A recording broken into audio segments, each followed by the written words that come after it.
ماہ رمضان۔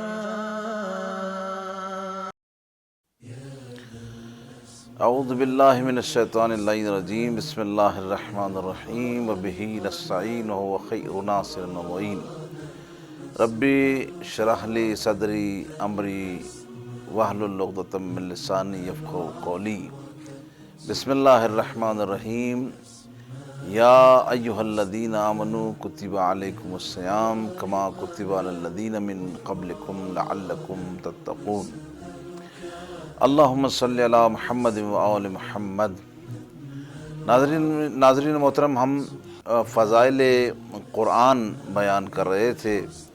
کل کے درس میں ہم نے فضائل قرآن بیان کیے اور آج ہم اس کو لازم ہے کچھ اور قرآن کے فضائل، ایسے فضائل جو انسان کے کام آ سکیں، وہ آپ کی خدمت اقدس میں عرض کرنا چاہتے ہیں۔ پروردگار عالم نے ماہ مبارک رمضان کو جہاں یاد کیا تو وہاں شہر رمضان انزل فیہ القرآن، کہ ہم نے اس قرآن کو ماہ مبارک رمضان میں نازل کیا۔ اب قرآن کی فضیلتیں جو ہم آپ کی خدمت میں عرض کر رہے تھے، ان میں سے ایک یہ ہے کہ قرآن ایک ایسی شے ہے کہ جس میں رسالت مآب روز محشر اس قرآن کے بارے میں پروردگار عالم سے سوال کریں گے کہ اے پروردگار، اس قرآن کو لوگوں نے مہجور کر دیا۔ یا ربی ان قومی اتخذوا ھذا القرآن مہجورا، اے میرے پروردگار، یہ قرآن تیرے بندوں پر جو تو نے ہدایت کے لیے نازل کیا تھا، لوگوں نے اس سے فائدہ نہیں اٹھایا یا لوگ اس سے لاپرواہی برتتے رہے۔ اگرچہ یہ بات لاپرواہی کی ہے، لیکن قرآن کی ایک فضیلت ہے۔ کیوں؟ اس لحاظ سے کہ پروردگار عالم نے جو رسول نازل کیا، وہ رسول دو خبریں جانتا تھا۔ ایک خبر یہ تھی کہ اہل بیت علیہم السلام کے مصائب کو بھی جانتا تھا، دوسری طرف قرآن کے مصائب کو بھی جانتا تھا، لیکن اللہ کے رسول نے اہل بیت علیہ السلام کے مصائب کو بیان نہیں کیا۔ یا میں دوسرے الفاظ میں وضاحت کرتا چلوں کہ جناب فاطمہ کے غم کو رسول جانتے تھے، لیکن جناب فاطمہ کا پہلے غم بیان نہیں کیا۔ اس لیے نہیں کیا، قرآن کا غم پہلے بیان کیا کہ قرآن فاطمہ کے غم کو بھی بیان کرے گا، علی کے غم کو بھی بیان کرے گا، حسنین کے غم کو بھی بیان کرے گا۔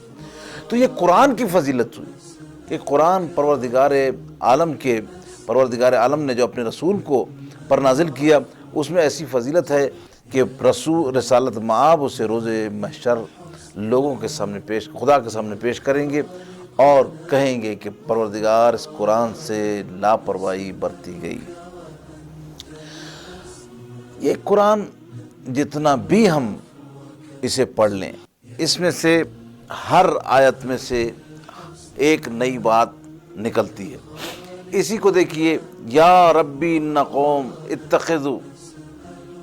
اتخذو کا مطلب یہ ہے، اتخذو کا معنی یہ ہے کہ عمدن اور عالمن ان لوگوں نے اس قرآن سے لاپرواہی برتی ہے۔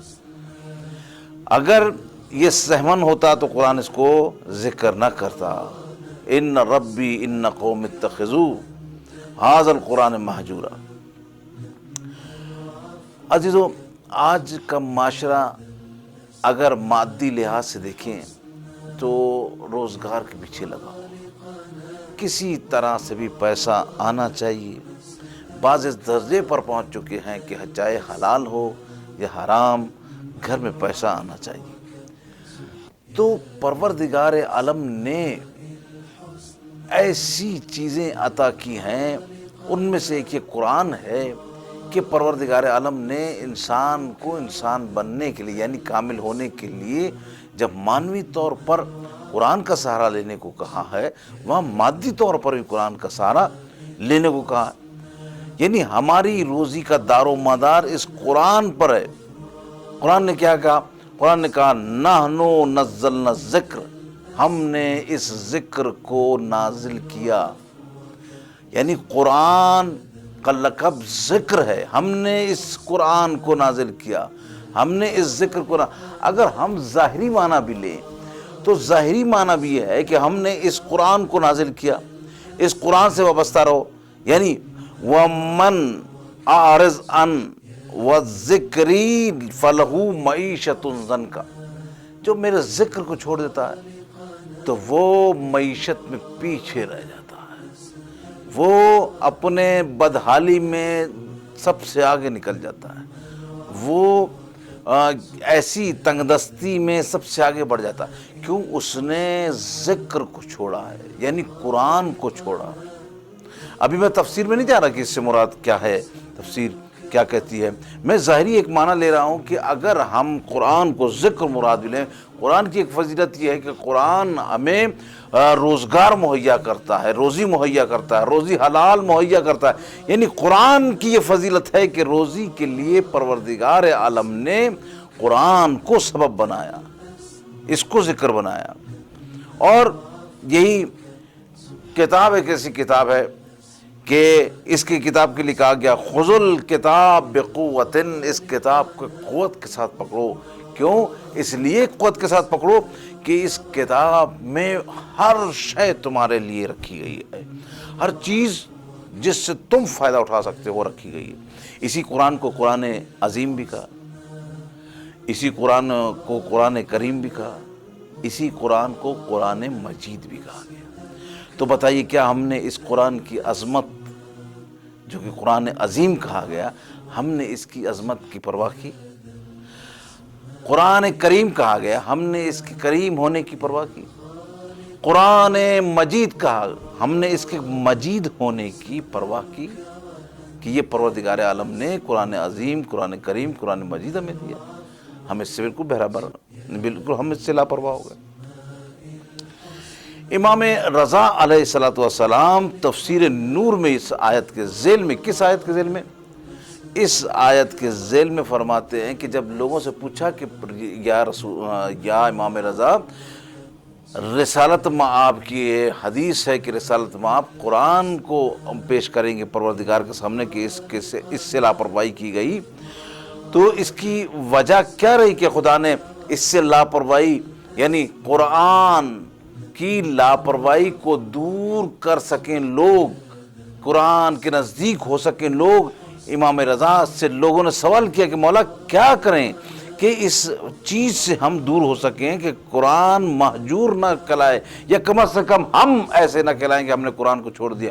تو امام رضا علیہ السلام نے فرمایا خدا نے نماز کو اسی لیے واجب قرار دیا گیا، اسی لیے واجب قرار دیا، یعنی امام رضا فرما رہے ہیں کہ نماز ایک ایسا ذریعہ ہے کہ جس میں بہت زیادہ قرآن کی تلاوت کی جاتی ہے۔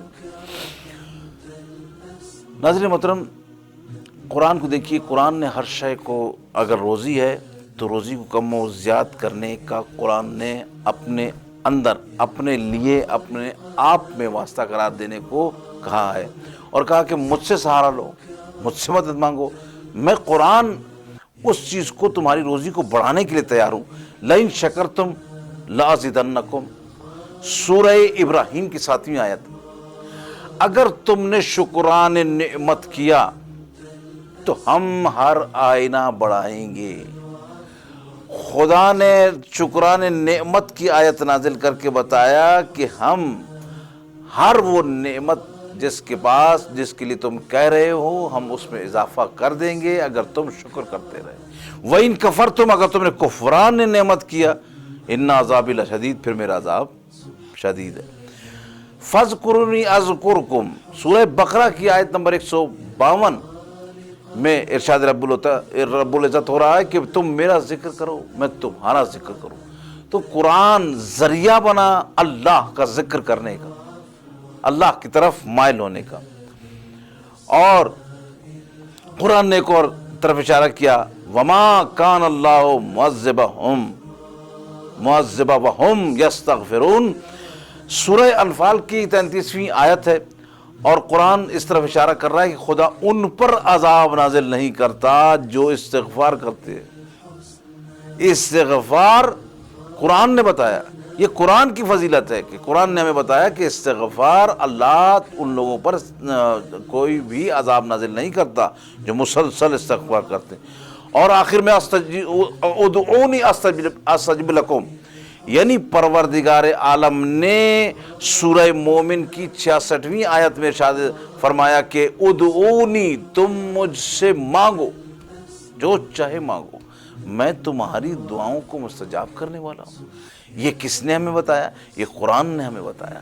یہ جتنے بھی اللہ کے نزدیک پہنچنے کے ذرائع ہیں، قرآن اسے ہمیں آگاہ کرتا ہے، قرآن ہماری ہدایت کرتا ہے، قرآن ہمارے لیے نور ہے، قرآن ہمارے لیے برکت ہے۔ ہم پروردگار کی بارگاہ میں دعا کرتے ہیں کہ پروردگار اس بابرکت شے سے ہمیں فائدہ اٹھانے کی توفیق عطا فرما۔ السلام علیکم ورحمۃ اللہ۔